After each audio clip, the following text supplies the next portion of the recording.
지금부터 꼭 2년 전입니다.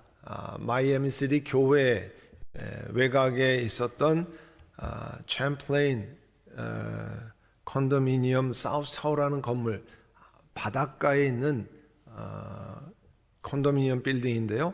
새벽 2시에 그 12층 콘도가 무너져 내렸습니다. 그리고 98명이 그 참사로 사망하였고 11명이 부상을 입었습니다. 이 건물은 1981년에 지어진 건물인데요. 붕괴 원인이 이 바닷가에서 지반이 침하되고 바닷바람에 의해서 부식으로 인한 붕괴 가능성을 가장 높은 원인으로 보고 있습니다. 여러분 보시면 여기 남편이 82세, 부인이 80세, 그 아들, 며느리, 손자 이렇게 있는데요. 이 부부가 찍은 사진입니다. 사망하신 분 가운데 이 부부가 58년을 부부로 해로했는데요. 결혼 59주년을 한 달 앞두고 나란히 사망을 했습니다. 잔해 속에, 침대 속에서 새벽 2시에 무너져 내렸으니까 침대 속에서 나란히 누워서 숨진 채로 발견되었다고 했습니다. 이 아들 부부가 2블럭 떨어진 곳에 살았는데요. 그 전날에도 그 아들이 부모님과 함께 저녁 식사를 하고 집에 돌아왔다는 거예요. 그리고 이 생전에 그 부부가 늘 대화할 때 서로 누가 먼저 하늘나라 가는, 누가 먼저 이 땅에서 죽느냐, 이런 걱정 섞인 농담을 했다고 합니다. 그 아버지 얘기가, 나는 네 엄마 없으면 안 돼, 나 계란 프라이도 나는 못한다. 그랬더니 이 어머니는, 나는 도무지 세금 계산도 제대로 못해서 내지도 못한다. 그랬더니 서로 당신 가면 나도 따라갈 거야, 이렇게 얘기했다는 거예요. 그래서 그 아들이, 걱정하지 마십시오, 한 분이 먼저 가면 내가 계란 프라이도 해드리고 그 체크도 끊어드릴 테니까 걱정하지 마십시오 그랬는데, 두 분이 한날 1시에 함께 돌아가셨다고 그 아들이 얘기했다는 거예요. 자신의 집에서 문을 열면 그 2블럭 떨어져 있으니까 어머니 아버지 집을 보여서 어머니가 부엌에서 음식하는 거를 아들이 볼 수 있었다는 거예요. 그런데 자고 일어났는데 어머니 아버지 살던 빌딩 자체가 보이지 않더라는 거예요. 그래서 부모님 사시는 건물이 사라졌다고 부인에게 소리쳤다는 겁니다. 2017년 10월에는 라스베가스의 야외 콘서트장에서 엄청난 비극이 있었습니다. 우리가 다 들었지만 음악 페스티벌을 관람하는 관객들 위에 말 그대로 총탄이 하늘에서 비같이 쏟아져 내렸습니다. 무려 60명이 사망하고 413명이 부상을 입었습니다.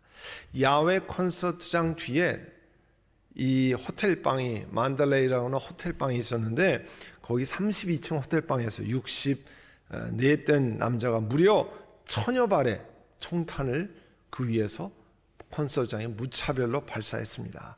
범인은 무려 24자루의 총을 가지고 거기다 쏴댔어요. 우리들은 이런 사건들을 맞으면 정말 다 비극적으로 누구나 다 느낍니다. 그런데 이런 사건들은 사실은 영원한 진화의 관점에 보면 우리 모두가 한 번은 이 세상에 죽어야 한다는 것을 너무 많은 사람이 갑자기 확연하게 보여주기 때문에 우리가 비극적으로 느끼는 거죠. 갑작스럽고 예상 밖에 일어나는 이 사망이, 우리는 죽어야 할 존재, 영어로 mortality라고 그러죠. 이 죽어야 할 존재라는 것을 어느 사건보다 확연하게 사실은 보여주는, 한꺼번에 죽었는데 우리 차례차례 이 땅을 떠나가는데 그렇게 한꺼번에 죽으면 엄청난 비극이 되는 거잖아요. 오늘 본문도 당시 예루살렘에 거주하는 사람으로는 너무 커다란 비극의 이야기를 예수님께 질문하고 그 답을 듣고자 했습니다. 13장 1절에 보면 바로 그때에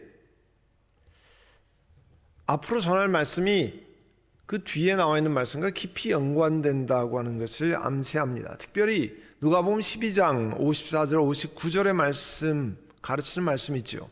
이 시대의 징조를 잘 알아차리고 그것에 합당하게 행동하는 것이 얼마나 중요하냐를 말씀하고 계시잖아요. 당시 사람들이 구름이 서쪽에서 일어나면 소나기가 오려고 하는구나. 우리도 뭐 그런 얘기 많이 하죠. 남풍이 불면 오늘은 날이 무척 덥겠네. 정확하게 말을 한다는 거예요. 그런데 메시아가 이 땅에 와 계시는데 그 시대에 관한 징조는 사람들이 전혀 분별하지 못하느냐 하고 책망하시는 거예요. 누가복음 오늘 읽은 13장 1절의 9절은 작은 이야기 3개로 되어 있습니다.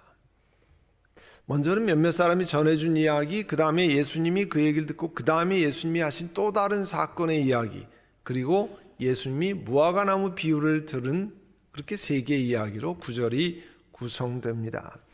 먼저 사람들이 전해준 이야기를 보면 1절에 보면 몇몇 사람이 와서 빌라도 총독이 갈릴리 사람들을 학살해서 그 피를 그들이 바치려던 희생 제물에 섞었다는 사실을 예수께 알렸다고 그랬어요. 빌라도가 이런 악한 일을 했다고 하는 역사적인 기록은 나타나 있지 않습니다.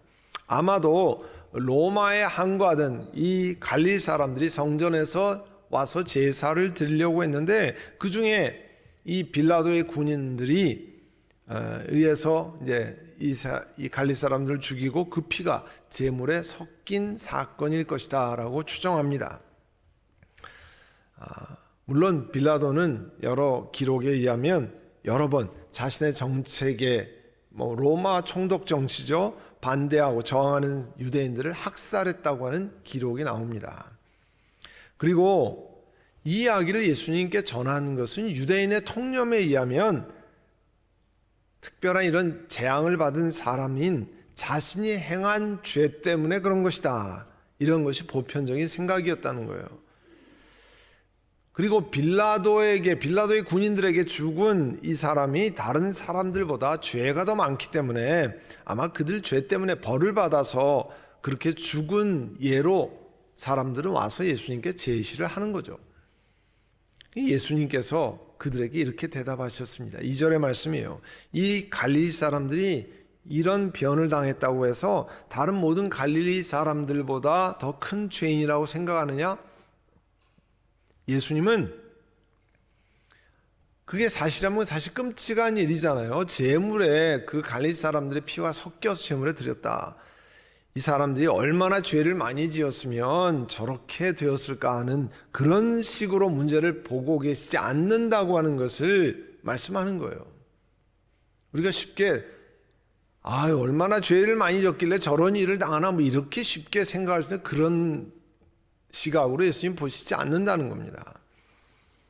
3절에 보시면 그렇지 않다. 너희들이 이렇게 질문했는데 그렇지 않다는 거예요. 내가 너희에게 말한다. 너희도 회개하지 않으면 모두 그렇게 망할 것이다 했어요. 예수님의 이런 대답은 이 질문을 가져온 사람들에게는 사실 충격적인 것이었습니다. 왜냐하면 이런 종류의 재앙을 맞은 사람 틀림없이 자신의 죄 때문에 그런 거야, 이렇게 일반적으로 다들 이야기하고 있었기 때문에. 그런데 너희도 회개하지 않으면 다 망할 것이다, 예수님이 이렇게 얘기하셨잖아요. 그 얘기를 듣고 예수님이 그 다음에 예수님이 얘기를 하십니다. 4절에 보시면 실로암에 있는 탑이 무너져서 죽은 18사람은 예루살렘에 사는 다른 모든 사람보다 더 많이 죄를 지은 사람이라고 생각하느냐? 사람들이 주로 그렇게 생각한다는 거죠. 거기에 이제 실로암 망대라고 하면 예루살렘 물을 공급하는 그 저수지 근처에 있는 망대인데요. 거기에 부실 공사를 했는지 사람이 너무 많이 올라갔는지 무너져서 18명이 죽었다는 거예요. 사람들이 죄를 많이 져서 그랬을 거야. 사람들이 예루살렘에 있는 사람들이 그렇게 생각했다는 거예요. 사람들이 하는 이야기를 다시 예수님이 반복하신 것입니다. 사람들은 분명히 그렇게 이 사고로 무너진서 죽은 18명이 이유가 있을 거라 이렇게 생각을 했습니다. 그런데 예수님의 답은 예수님이 질문하시고 이렇게 답했어요. 5절에 보시면 그렇지 않다. 내가 너희에게 말한다. 너희도 회개하지 않으면 모두 그렇게 망할 것이다 그랬어요. 예수님은 그 앞에 이야기한 것을 반복적으로 말씀하시는 거예요. 강조하는 거죠. 사람들은 심판받을 만한 일을 틀림없이 했을 거야. 그러기 때문에 그게 무너져서 이런 일을 당하지 뭐 이런 심판이 왔을 거라고 생각하는데 아니라는 거죠. 이 사건을 해서 예수님이 말씀하는 것은 그 사건을 당한 사람들이 문제가 아니고 오히려 그 사건에 관해서 이야기하는 당신들이 문제라 이렇게 말씀하는 거예요. 모두가 죄인이기 때문에 이 사람 저 사람 할 거 없이 회개하지 않으면 모두가 치명적인 재앙, 사실 치명적인 심판에 직면하게 된다고 하는 것을 말씀하는 거예요. 예수님은 지금 내 말을 듣고 있는 너희들도 그렇게 망한다고 말씀하는 거예요. 회개하지 않으면 하나님의 최후의 심판이 반드시 있을 거라고 하는 것을 강조해서 말씀하시는 거죠. 예수님이 이 땅에 오셔서 회개하라. 천국이 가까웠다. 하나님의 나라가 가까웠다. 하나님의 통치가 가까웠다. 사실은 그 말씀 받아들이고 회개하고 돌이키지 않으면 사람들은 그렇게 다 망할 것이라고 말씀하는 거죠. 여러분, 중요한 사실은 인생은 끝이 있다는 거예요. 끝이 있다는 거 머리로 알고는 있지만 실제로 생활에는 끝이 없는 것 같이 생각하고 살잖아요. 다른 사람에겐 끝이 있는 것 같은데, 신문에 나는 거 보면 끝이 있는 것 같은데 나는 끝이 없이 살 것 같아요. 그리고 오늘 본문에 있는 말씀의 더 중요한 질문은, 그러면 죽음 후에, 죽는 거는 다 죽는데 죽음 후에는 도대체 어떻게 되느냐 하는 질문이잖아요. 요한계시록 20장 15절에 의하면 이 생명책에 기록되어 있지 않은 사람 누구나 이 불바다에 던져졌습니다. 이게 우리가 말하는 둘째 사망, second death라고 하는 둘째 사망이에요. 예수 믿지 않아서 하나님의 나라의 생명책에 기록되지 않으면 이 불바다에, 영원한 불바다에 다시 던져진다는, 죽음으로 끝나는 것이 아니라 그 다음에 불바다에 던져진다는 거죠. 그게 이제 둘째 사망이잖아요. 그 이야기를 하신 다음에 예수님이 13장 6절에서 9절까지 무화과 나무 피그 트리의 비유를 합니다. 비유를 들어서 말씀하셨어요. 6절에 보시면 어떤 사람이 포도원에 이제 무화과 나무 한 그루를 심어 놓았다고 그랬습니다. 그리고 무화과 나무는 나뭇잎이 멋있어 가지고 뭐 보는 거 아니죠. 무화과 나무 하려면 무화과를 따먹기 위해서 하는 거잖아요. 정말 무화과가 달고 맛있잖아요. 특별히 남가주에는 직접 여러분 집에서 무화과를 따서 드시면 정말 맛있습니다. 그거 하려고 하는데 나무에 가봤다 그러는데 열매가 하나도 없다 그랬어요. 그래서 포도원 지기에게 이 포도원을 관리하는, 거기 무화과가 심겨져 있는데 그 관리하는 사람이 얘기합니다. 내가 무화과 나무에서 열매를 따볼까 해서 3년째나 여기 왔는데 열매가 달린 것을 한 번도 본 적이 없으니까 잘라버려라. 쓸데없이 땅만 차지하고 썩힐 필요가 어디 있겠냐 얘기했습니다. 저는 무화과 나무가 언제 어떻게 열리는지 여러분 집에 있는 분은 잘 아시겠지만 일반적으로 기록에 의하면 무화과 나무를 심는 그 해에도 무화과가 꽤 열리고요. 3년째 무화과가 제일 많이 열린다고 그래요. 그러니까 지금 첫 번째, 두 번째, 세 번째 심고 3년이 됐는데 하나도 열리지 않았다고 하는 것은 문제가 있는 거 아니에요. 무화과 나무로서는 관상용으로 심는 것도 아니고 나뭇잎을 하려고 심는 것도 아니고 큰 무화과 나무 열매를 먹기 위해 심는 건데 아무런 쓸데가 없다는 거죠. 그래서 잘라버려라 이렇게 얘기했더니 포도원지기가 주인님 이 나무를 금년 한 해만 좀 더 두십시오. 그동안에 제가 그 둘레를 파고 거름을 주겠습니다. 그렇게 하면 다음 철에는 무화과 열매를 맺을지도 모릅니다. 만약 그때 가서도 열매를 맺지 못하면 베어버리십시오. 그렇게 대답했다고 그랬어요.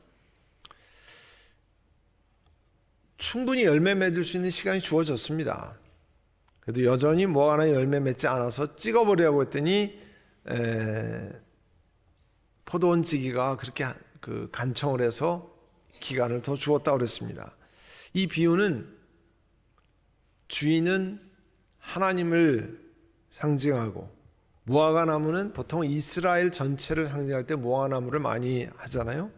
또 열매는 참된 회개, 그리고 올바른 그 삶의 변화, 그리고 포도원지기는 예수님을 의미한다고도 이렇게 해석을 하기도 합니다.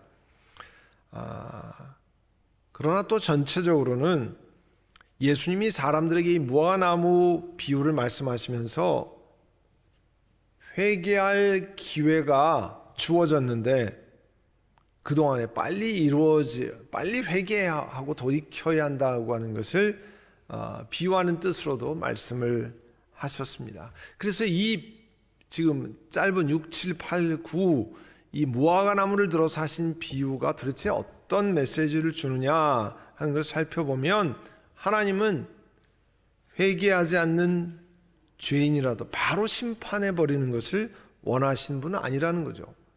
1년, 두 번째, 세 번째 또 갔어요. 그리고 찍어버리라고 얘기했더니 또 기다려달라고 하니까 또 기다리시잖아요. 주인은 그런 사람이란, 하나님은 회개하지 않는 죄인이라도 바로 심판해버리는 게 아니라 기다리시는 분이라는 거죠. 그렇지만 심판은 반드시 있다는 거예요. 여기에 보면 1년 후에 마지막 포도원지기가 1년 동안 거름 주고 해도 이 과실을 무화과 열매를 맺지 않으면 그때 가면 찍어버린다고 그랬잖아요. 그러니까 심판은 반드시 있다고 하는 것, 이 무화과나무에 1년 동안 심판이 유보된 거죠. 이 심판이 1년 동안 유보된 것은 심판이 없기 때문이 아닙니다. 죄인들이 심판을 피할 수 있는 회개의 기회를 주시려고 하는 하나님의 오래 참으심, 영어로 하면 long suffering이라고 그러는데요, 오랜 참으심이 있다는 거예요. 인자하심이 있다는 거죠. 베드로후서 3장 9절에 보면 이렇게 말씀합니다. 어떤 이들이 생각하는 것 같이 주님께서는 약속을 더디 지키시는 분이 아닙니다. 오히려 여러분을 위해서 오래 참으시는 겁니다. 누구를 위해서 오래 참는다고요? 우리를 위해서 오래 참는다는 거예요. 야, 저렇게 하는데 전 정말 불이 내려와서 천둥 벼락이 쳐서 심판을 해야 마땅하는데, 그거는 나는 완전한 의인이고 저 사람은 벼락 맞을 사람이라고 생각하는 거지만 사실은 심판을 더디하신 거는 나 때문이라는 거예요. 우리 때문이라는 거예요. 여러분을 위해서 오래 참으시라는 거예요. 참으신다는 겁니다. 하나님께서 아무도 멸망하지 않고 모두 회개하는데 이르기를 바란다고 그랬어요. 그러니까 이 무화과나무 비유는 하나님의 심판이 임하기 전에 하나님은 오래 참으시지만 심판은 반드시 어느 시점에 있다는 거예요. 아직 기회가 주어졌을 때 빨리 회개하고 우리 삶을 돌이키라는 거예요. 그냥 건성건성 뭐 괜찮을 거니 뭐 오늘도 내일도 시간이 있고 앞으로도 많이 시간이 있을 거라고 생각하지만 그렇지 않다는 거예요. 시급하다는 겁니다. 여기는 1년 만의 기한이 얘기지만 얼만큼 기한이 주어질지 모른다는 거예요. 그래서 그렇게 말씀하는 거잖아요. 사실 이렇게 오래 참으시고 베푸시는 하나님의 은혜로 말미암아 우리 같은 죄로 사망한 사람들이 지금 살아있는 거예요. 악한 사람들이 살아남는 겁니다.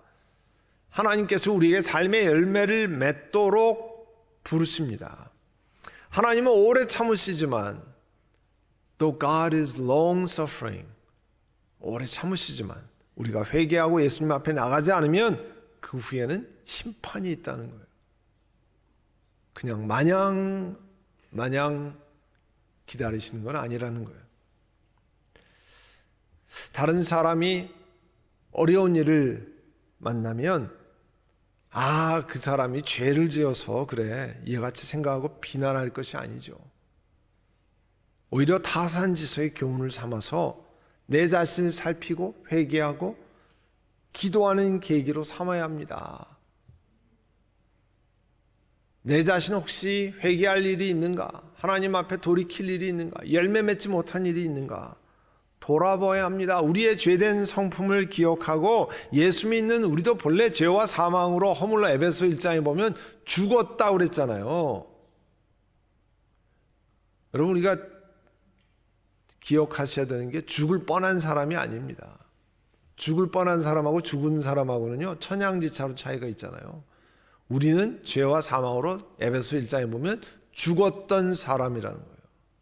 우리는 하나님과의 관계가 완전히 끊어져 있는 죽었던 사람입니다. 그런데 예수님의 은혜로 우리가 건짐받고 살아난 사람입니다. 우리 자신을 바라보면서 하나님께서 우리에게 열매를 맺을 수 있는 시간을 주고 계신다고 하는 것은 보통 감사한 일이 아닙니다. 내게 그런 시간이 주어져서 너무 감사하다는 거예요. 우리 가정에 그런 시간이 주어져서 너무 감사하다는 거예요. 로마 3장 20절에 뭐라고 말씀합니까? 율법의 행위로는 하나님 앞에 의롭다고 인정받을 사람이 세상에 아무도 없다는 거예요. 율법으로는 죄를 인식할 뿐입니다. 저 사람은 죄 때문에 그래, 그 얘기는 나는 완벽한 의인이라는 얘기인데 그런 사람 세상에 아무도 없다는 거예요. 모든 사람이 죄를 범했다고 그랬습니다. 로마 3장 23절에 그래서 사람은 하나님의 영광에 미치지 못하는 처지에 있다고 그랬습니다. 그렇지만 예수 그리스도 안에 있는 구원으로 말미암아 십자가에 달리신 예수 그리스도로 말미암아 하나님의 은혜로 우리가 죄 없다고 하는 하나님이 선언을 해주신 은혜로 우리가 있는 겁니다. 하나님께서 예수 그리스도를 속죄의 제물로 우리에게 내주셨습니다. 그래서 그 예수 그리스도를 믿을 때, 그 예수의 피를 믿을 때 우리는 영원한 사망에서 영원한 생명으로 옮기게 되는 것입니다. 사랑하는 성도 여러분, 하나님이 오래 참으시지만 기한이 있습니다. 그 기한 전에 우리 삶을 돌이키고 내가 확실히 예수 그리스도 안에 있는가 돌아보고 이제 하나님 앞에 내 삶을 돌이켜서 회개는 나 잘못했습니다 끝나는 게 아니죠. 내 삶의 방향을, 삶의 스타일을, 내 삶에 사는 방법을 하나님이 가르치신 게 올바로 맞추어서 살아가는, 그래서 하나님 앞에 열매를 맺는 우리 모두가 되시기를 간절히 바랍니다. 기도하겠습니다. 기도하실 때 하나님 앞에 이제 그냥 건성건성한 것 혹은 회개한다 그러고 그 다음에 삶은 바꾸지 않는 그런 일이 아니라 하나님 이와 같은 것을 회개합니다. 돌이킵니다. 이 시간 회개하고 돌이키고 우리 하나님 앞에 이런 은혜를 주신 것 감사하며 기도로 나아갑니다.